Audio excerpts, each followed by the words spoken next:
Welcome students in another session of chapter 10 cell cycle and cell division part 3. In this video we are going to discuss about meiosis. Meiosis, it's a type of a division of diploid germ cells that reduces the chromosome number by half and that leads to formation of haploid daughter cells. It occurs during gametogenesis. It leads to haploid phase in the life cycle of sexual reproducing organism, and fertilization restores the diploid phase. The key features of meiosis are it involves two cycles, that is meiosis 1 and meiosis 2, but only a single cycle of DNA replication. It involves pairing of homologous chromosomes and recombination between them. Meiosis 1 begins after replication of parental chromosomes to form identical sister chromatids at the S phase. And it leads to formation of 4 haploid cells at the end of meiosis 2. So these are the key features of meiosis. Stages of meiosis. Meiosis is divided into two phases, meiosis 1 and 2. Meiosis 1 has prophase 1, anaphase 1, metaphase 1, telophase 1. Meiosis 2 has prophase 2, metaphase 2, anaphase 2 and telophase 2. Let's begin with prophase 1. It is typically longer and more complex comparing to any other phase of meiosis. It includes 5 phases based on chromosomal behavior, and the phases are leptotin, zygotin, pachytene, diplotin, and dikinesis. That is, leptotin is the first phase. Here you can see how the chromosomes are untangling, dividing, synapses takes place. So what happens in leptotin is duplicated chromosome starts to condense. Then came the zygotin phase where synapse takes place. That means overlapping of chromosomes. Synapse is completed and crossing over occurs. In diplotin, synaptonymal complex disappearing and chiasma formation takes place. Chiasma is the X shape. And lastly, dikinesis, where bivalent ready for metaphase. So prophase 1 is further divided into 5 stages. Number 1 is leptotin, where chromatin fibers becomes long cylinder chromosomes and nucleus enlarges. Next is zygotin, where chromosomes becomes more condensed. Similar chromosomes start pairing together with the help of complex structure, and that is known as synaptonymal complex. The pair chromosomes are called homologous chromosomes. Each pair of chromosomes is called bivalent. The third stage of prophase 1 is pachytene, where comparatively, if we compare all the 5 stages, pachytene is more complex and more longer. Bivalent chromosome splits into similar chromatids, and this stage is known as tetrad. Here you can see that there are total 4. Here you can see we count 1, 2, 3 and 4. So there are total 4 chromosomes, and that's why it's a stage which is known as tetrads.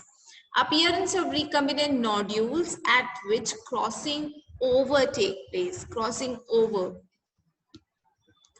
place. It leads to recombination of genetic material on the homologous chromosomes, and recombination is completely by the end of pachytene. That's why it's a longer process. Chiasma formation will be there in the diplotin phase.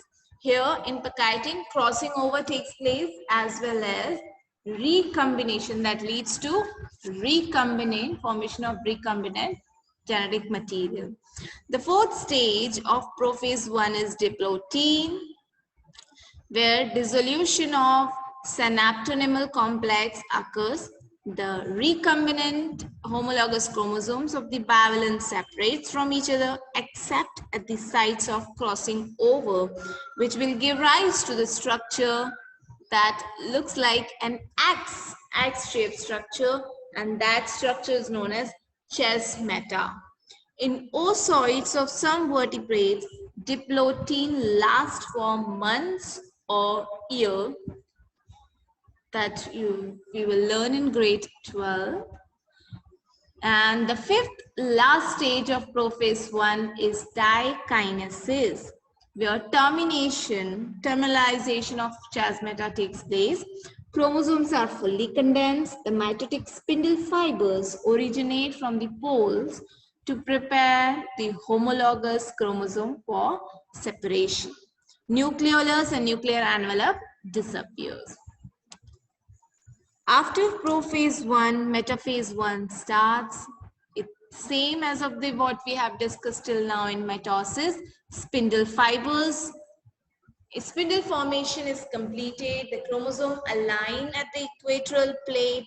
Microtubules from the spindle attaches to the pair of homologous chromosomes.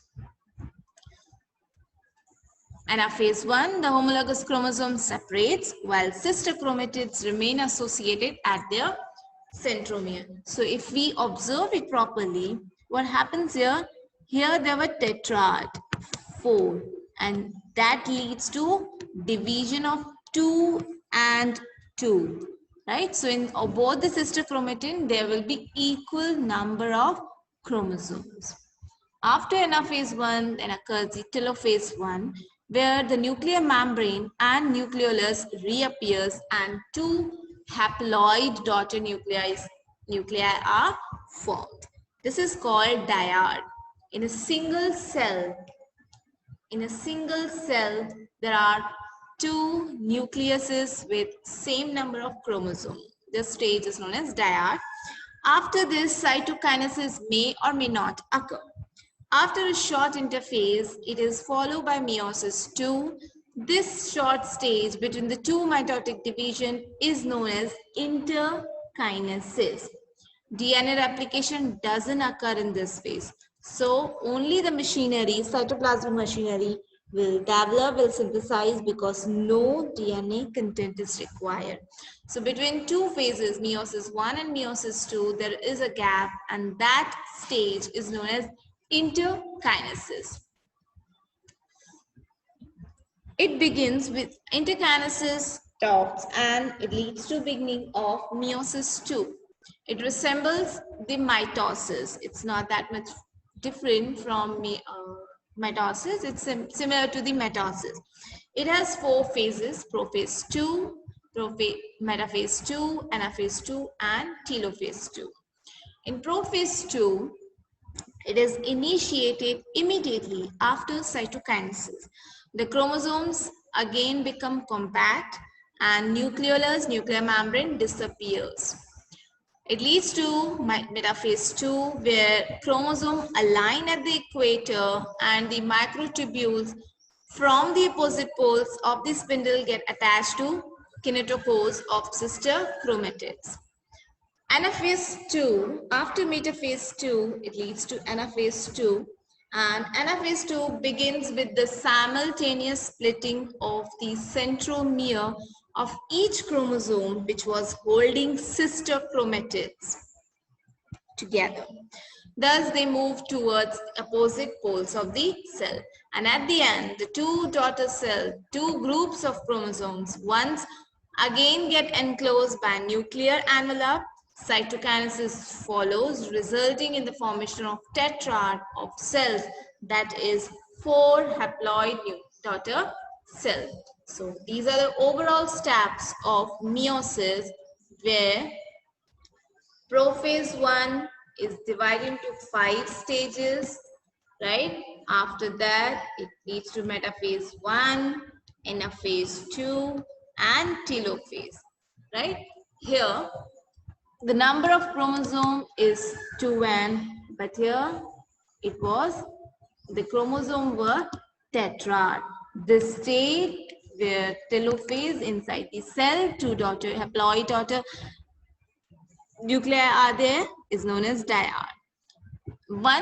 Each nuclei will undergo meiosis 2, and that leads to formation of 4 daughter cell with N. Right? So at the end, if we summarize 2N, it will give rise to 2N, and at the end, we have 4 diploid daughter cells. One more image, 4 haploid daughter cell, not the diploid, it's haploid daughter cells. Lastly, the significance of meiosis. It conserves the chromosome number of each species. It causes genetic variation because of crossing over. If you remember, it was during the time of prophase, right? Prophase 1. In the population of organisms, it is important for evolution. Variation is important for evolution purpose. Thank you for watching. So we have finished with meiosis. Meiosis is the cell cycle which takes place in germ cells, sex cells, that leads to formation of 4 diploid cells. So if we summarize this entire process, it is like 2N, that is diploid, will divide meiosis 1, that will lead to the formation of diploid cell, and at the end of meiosis 2, each diploid cell is going to divide and give rise to 4 daughter cells.